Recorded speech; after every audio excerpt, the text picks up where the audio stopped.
اگر آپ کا کسی کا خیال ہے کہ یہ جو قبضہ گروپ آرام سے چھوڑ کے چلا جائے گا، غلط فہمی میں نہ رہے۔ آزادی کے لیے قربانی اور جدوجہد دینی پڑتی ہے۔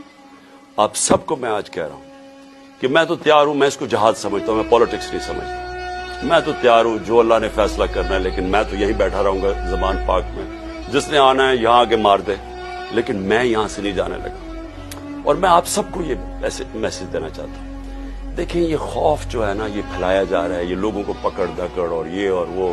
اور ذلیل کرنے کی کوشش کر رہے ہیں، یہ اپنے آپ کو ذلیل کر رہے ہیں۔ آپ نے کسی نے اس سے خوف زدہ ہو کے اپنی آزادی کی تحریک سے پیچھے نہیں ہٹنا، کیونکہ ایسا موقع شاید آئے نا، جو اس وقت قوم کھڑی ہوگی اور جو شعور آ گیا قوم میں، جو ہمارے نوجوان آج کھڑے ہو گئے ہیں، آپ نے اب اس سے پیچھے نہیں ہٹنا۔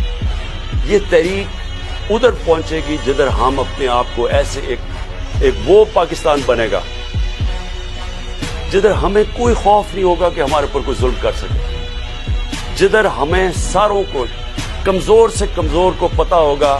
کہ کسی نہ کچہری میں، نہ تھانے میں، نہ کسی پٹوار خانے میں کوئی اس کے اوپر ظلم نہیں کر سکتا، نہ کوئی نامعلوم افراد آ کے اس کو رات کو اٹھا لیں گے، کیونکہ ہم آزاد ہوں گے، کیونکہ قانون ہمیں پروٹیکشن دے گا۔